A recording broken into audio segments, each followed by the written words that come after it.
te présente un kit distribution pour ça. Citroën C3, 1,4 litre HDI. Hein, c'est marqué là, c'est en gros, tu peux pas te louper.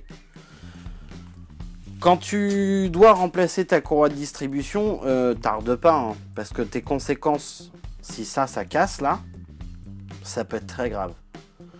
Donc je te retrouve tout de suite pour t'expliquer pourquoi on change le kit distri de cette voiture, sachant qu'elle a 230 000 km. Et comment te dire que potentiellement, c'est que cette C3, c'est très certainement sa deuxième distribution de sa vie qu'elle a eu. Hein. Je peux pas en être sûr à 100% parce que j'ai aucun suivi là-dessus.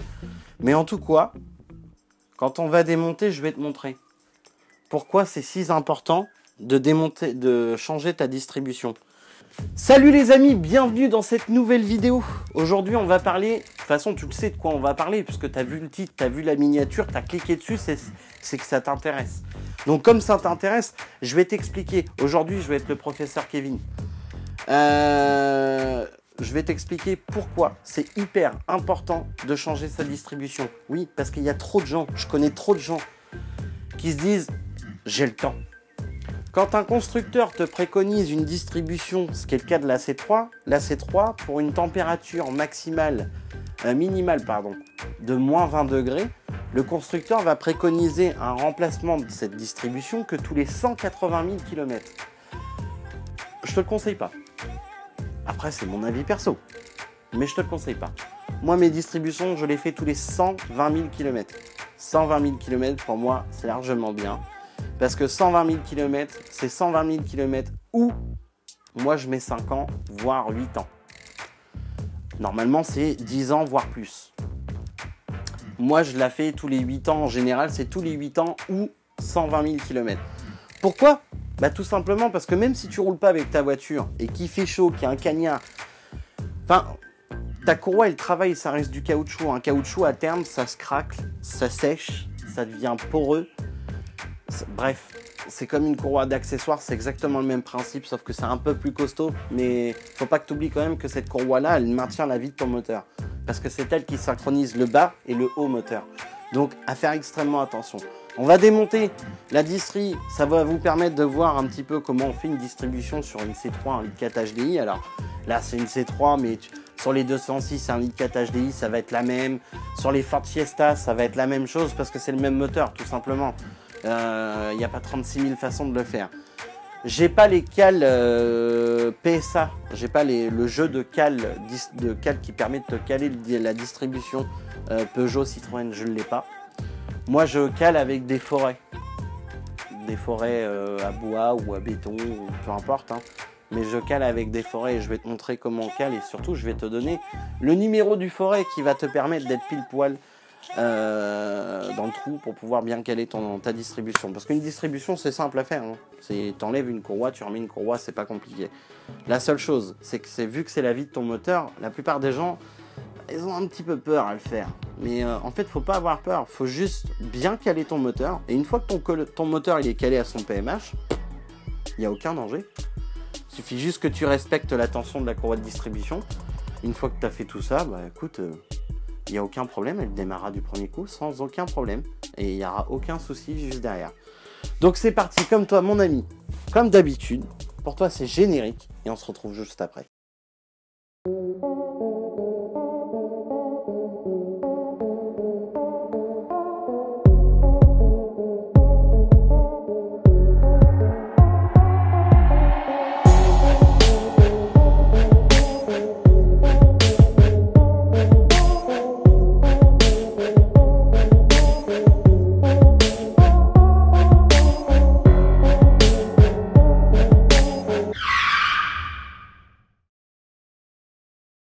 Je vais t'expliquer pourquoi on n'a pu rouler, pourquoi ma soeur n'a pu rouler du tout avec, hein, tout simplement. Parce que oui, c'est la voiture de ma soeur. Pourquoi elle a pu rouler avec? Parce que là, quand j'ai démonté le carter de distri, après m'être aperçu qu'il n'y a aucune facture de distribution sur cette voiture, on a démonté le carter de distribution pour vérifier forcément l'état de la courroie. Et bah, en fait, en l'enlevant, on s'est aperçu que la courroie, elle était en train de se déchiqueter en deux, tu vois.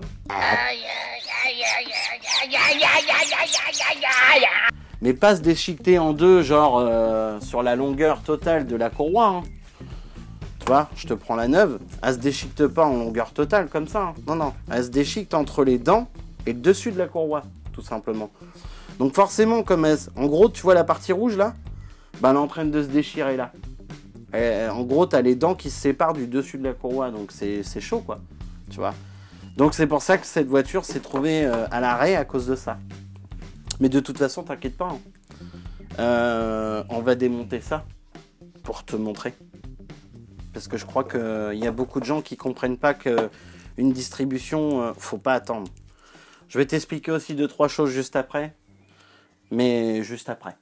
Alors pour effectuer ta distribution, comme d'habitude, tu enlèves la roue, le pare-boue, parce qu'il va falloir que tu accèdes à la poulie dumper. Il va falloir que tu enlèves la courroie d'accessoires. Donc pour ça, très important, la chandelle. Je le rappelle, il y a une petite flèche qui t'indique où tu dois lever ta voiture.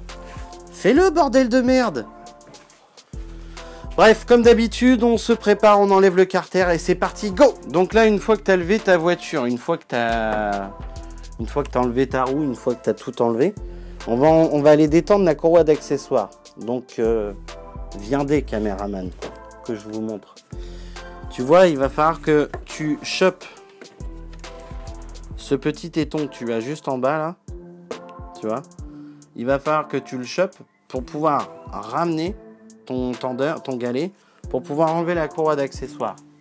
Alors bien souvent, moi j'utilise une clé plate de 15. Je fais comme ceci, je passe ma clé.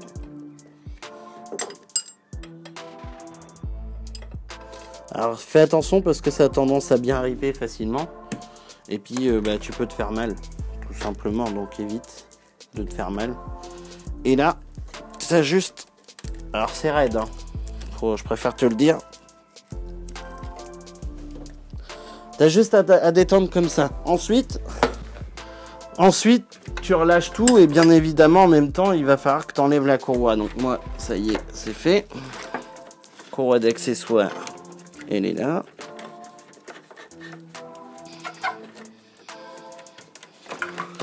Tac, la voilà. Alors je vous ai déjà montré comment on fait pour savoir si la courroie d'accessoires est HS ou pas. Bon, déjà tu peux voir, celle-là elle est morte. Donc va falloir la changer, madame. Voilà. Elle est morte, pourquoi? Parce que déjà elle est archi sec et en fait toutes les nervures sont poreuses. Et comme ils sont poreuses, bah à terme en fait ils vont s'arracher à force que ça tourne. Donc ça c'est mort. Et puis comme tu peux voir de toute façon, hein, on voit plus aucune écriture sur la courroie, tout simplement parce que la courroie est trop vieille. Donc pareil, remplacement, puis là en plus elle a dû frotter un petit peu sur un galet ou quoi que ce soit, donc ça clairement c'est une courroie à changer. Hein. Bon là nous on l'a pas, donc bah, ça va être très simple, on va remettre la même, sauf si j'ai la courroie de la bonne taille, mais j'y crois pas du tout. Est-ce qu'on arrive à lire? Non. Non, j'arrive pas à lire ce qu'il y a écrit. Je vais regarder sur celle du Touran si c'est la même. Tu mets un cric en dessous, sur le bloc moteur. Sur le bloc moteur, tu mets un cric avec une cale en caoutchouc, une cale de bois, si t'as, peu importe ce que tu as.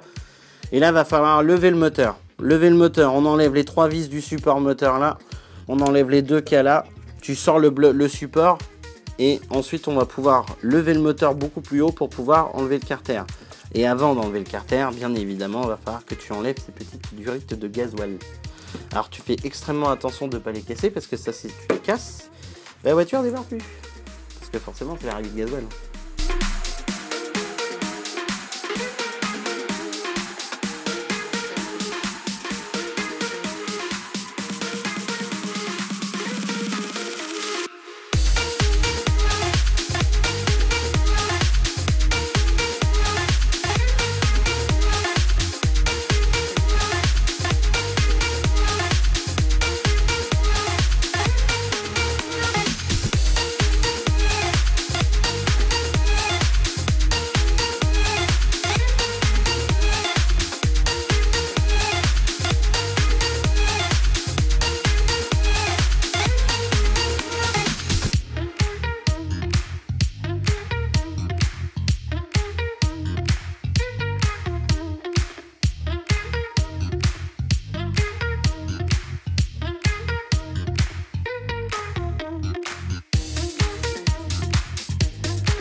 Donc voilà, j'ai enlevé tous les carters, j'ai enlevé le capteur PMH qui se trouve ici, et j'ai enlevé cette petite pièce qui te permet de guider la courroie de distri quand elle est placée. Donc là, ce qu'on va effectuer, c'est qu'on va faire des tours moteurs pour pouvoir caler le moteur à son PMH. Alors, sur un indicateur HDI, c'est très simple, tu prends, alors je crois que c'est un forêt de 4, ouais, de 4 ou de 4,5.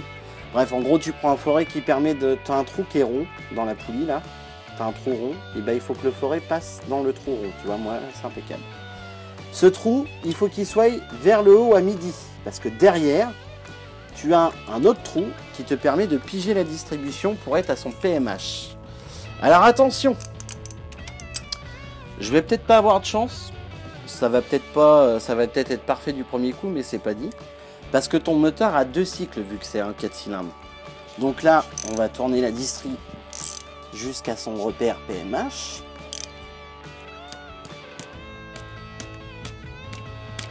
Voilà. J'installe mon forêt qui lui va transverser et passer derrière. Parce que juste derrière, tu as un trou. Et la forêt passe dans le trou qui est juste derrière. Donc là, potentiellement, je dis bien potentiellement, je suis à mon point mort.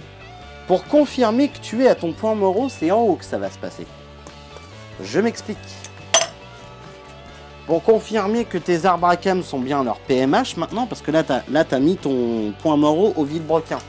Pour confirmer que ton point mort, que ton PMH est bien mis à l'arbre à cam, tu vas pouvoir accéder à cette poulie-là. Tu vois, il y a un trou là, sur la poulie. Bah, même principe qu'en bas, si tu te retrouves face au trou, excuse-moi, je filme pas. Si tu te retrouves face au trou qui se trouve juste derrière, donc là je crois que ça a l'air d'être le cas en plus. Donc je prends un forêt. Alors je vais te donner la taille après, parce que je suis pas sûr. Et c'est pas magnifique ça? Les doigts dans le nez. Donc là, en gros je suis au PMH. Je suis au PMH à mon arbre à cam si tu veux. Tu vois là, si je place ma pige, enfin ma pige, mon forêt, tac. Je sens que ma pige, elle a traversé et la poulie et le bloc qui est derrière. Tu vois? Donc là, ma distri est calée au point mort, à l'arbre à cam et au vilebrequin. Après, tu vas avoir la poulie de pompe à injection à caler. Donc c'est celle qui se trouve dans le fond là-bas. Pareil, il y a un trou. Bah, tu as juste à mettre le trou devant. Et de plus, est-ce que tu peux me ramener la distri? Sur certaines distributions, alors c'est pas le cas de toutes les distries, bien évidemment, et c'est pas le cas de celle-ci, qui pourtant est une Getz, mais c'est pas son cas. Tu as certaines distributions où tu vas avoir un repère à l'intérieur, de la courroie en blanc, et ce repère-là t'indiquera que ça c'est la partie qui va au vilebrequin. Donc il faudra que tu mettes face au repère qui est sur la poulie de vilebrequin. Et sur d'autres, tu vas avoir des repères blancs dessinés sur le dessus de la courroie que tu dois mettre pile poil devant le repère qui se trouvera sur la poulie. Enfin, sur certaines poulies, en fait, sur la dent qui se trouve sur la poulie, tu as un point ou une flèche de dessiner, ça c'est son repère PMH. Et ben en fait, tu as juste à mettre la courroie face à ce repère-là. Le trait blanc qu'il y a sur la courroie face à ce repère-là. Et puis là, bah, après, tu verras que tes points de calage sont bons. Donc je cale et je reprends. C'est parti. Donc là maintenant on en est rendu à desserrer, tu vois là la poulie de pompe à injection est marquée et j'ai fait un repère en plus au cas où parce que tu vas voir que la pige agode un peu. Alors je vais te redonner juste après alors je crois que c'est du 5 ou 6 le forêt là-bas, ça soit du 8 et celle du bas en bas, toute façon, tu prends tes forêts puis tu regardes par rapport à la taille qu'ils font, quoi. C'est pas compliqué. Là, on va détendre le galet tendeur de la pompe de la distrie. Voilà. Là, maintenant, notre distribution va être détendue à partir de là. Alors, je te conseille pour la vis du galet tendeur, c'est pas serré très fort. Mais je te conseille de la desserrer avec un cliquet, on va dire 3/8. Et puis après, tu la desserres à la main. T'as vu là, je sais pas si t'as fait attention, la courroie s'est détendue d'un coup. Hop. Ça, c'est le galet tendeur de la courroie de distribution. Ça faisait pas de bruit, il était encore potable. Maintenant, vu que ma pige, elle est enfoncée, on va vérifier, tu vois. Là, on voit bien que ma pompe à injection, tu vois, elle peut pas... elle n'a pas l'air de trop tourner. On va vérifier quand même. Parce que ça m'a pas l'air d'être parfait. Là, on enlève la courroie de distribution. Je la pose là, on va aller la vérifier après. Alors, le galet tendeur de courroie de distri, c'est du 13. Pour ceux qui souhaitent savoir. Après, quand tu fais ta distri sur une C3, essaye de prendre des forêts un peu plus courtes parce que je t'avoue que, tu vois, là, moi, cette forêt-là, le forêt, il me fait chier, là. Une fois que tu as desserré, tu peux l'enlever à la main. Et là, on sort le galet fou. Donc, le galet fou, c'est le galet qui sert, on appelle ça un galet enrouleur. Il est juste là pour faire passer la courroie, quoi. Il est pas là pour tendre la courroie. Ensuite, ça va être la pompe à eau. Mais avant de changer la pompe à eau, on va aller voir l'état de la distri. Tu vois, j'ai démonté la courroie, donc approche-toi, je vais te montrer.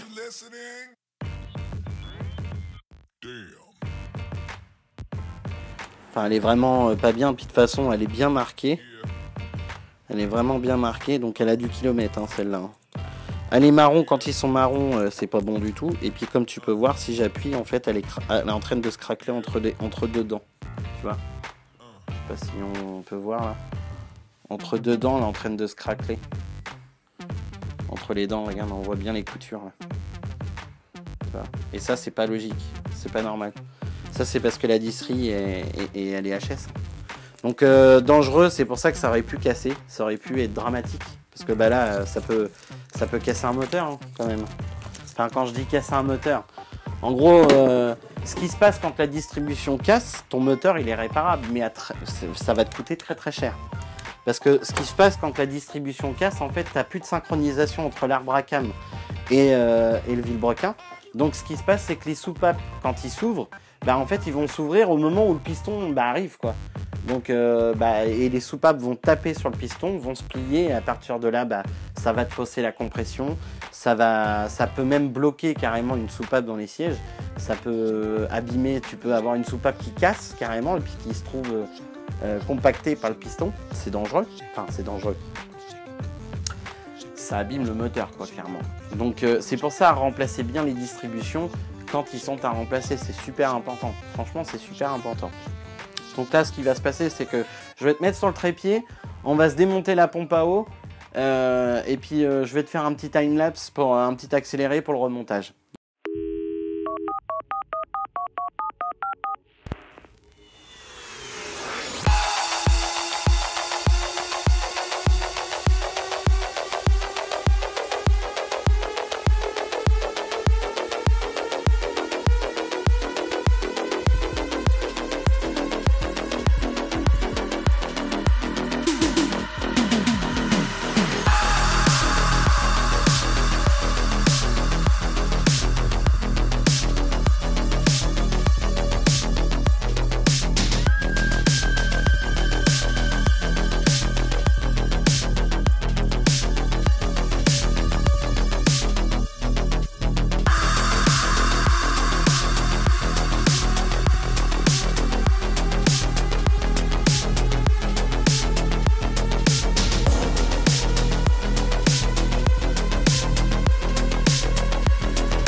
Bon, ça y est, tout est remonté. Comme tu peux voir, hein, on a écrit tout ce qu'il fallait. Donc, tu n'oublies pas de t'abonner à la chaîne, c'est très important.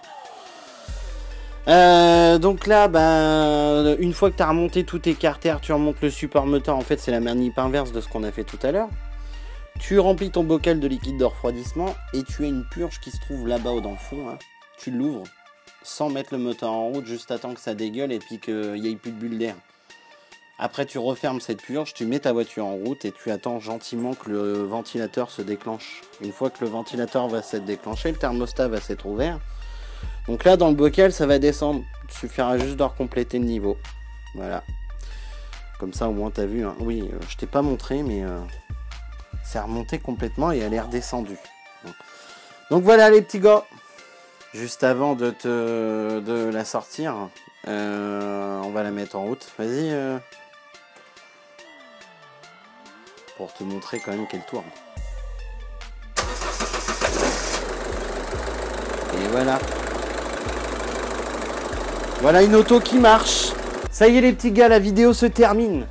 Je t'ai montré comment faire une distribution sur un 1,4 litre HDI. Mais surtout, n'oublie pas de remplacer ta courroie de distribution parce que tu as vu, ça peut être chaud patate. Donc comme d'habitude, si la vidéo t'a plu, tu n'oublies pas le pouce bleu. Très important le pouce bleu. Je ne veux pas le redire à chaque fois, hein, mais bon, faut que je vous le dise quand même. Tu n'oublies pas de t'abonner. C'est très très important. Abonne-toi. Et t'oublies pas d'activer la cloche avec toutes les notifications. Comme ça, chaque vidéo qui sort, tu seras prévenu. Un peu incroyable quand même. Tu n'oublies pas de partager un maximum ces vidéos. Je te remets les réseaux sociaux juste en dessous pour que tu puisses lâcher un petit commentaire sur Insta, Facebook ou même YouTube, hein, sous la vidéo, tu peux. Je tiens à vous remercier parce que grâce à vous, on en est là. Donc on arrive aux 1100 abonnés. Ça, je suis super content. Merci à vous. Pour ceux qui souhaitent, j'ai mis une petite boutique avec des logos Kev Mecha si ça vous intéresse. Bien évidemment, vous n'êtes pas obligé. Il y a le lien dans la description. C'est un lien où en fait c'est pas moi qui les fabrique, mais je touche une petite com dessus. Voilà. Donc comme d'habitude, je vous dis à la prochaine pour une nouvelle vidéo. Pouchou.